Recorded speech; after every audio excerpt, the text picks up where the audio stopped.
இதில் பாருங்கள் மீனை பாருங்கள், சரியான ஸ்லேப்பிங்க பாருங்க, வரிசையாக போகுதுங்க கூட்டம். மீன் பிடிக்க தாண்டி தான் கல் வச்சுருக்காங்க பாருங்க. அவ்வளோ மீன் இறங்குது, இந்த பாருங்க ஏறுது ஏறுது இறங்குது. அப்போ நாளைக்கு வந்து தூக்கிடுவோம் எல்லாத்தையும்.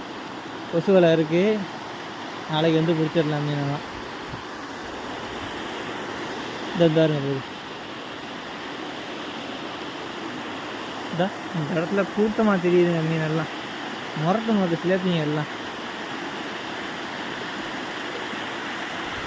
மூளையில் ஒதுங்குது மீனெல்லாம் பாருங்க.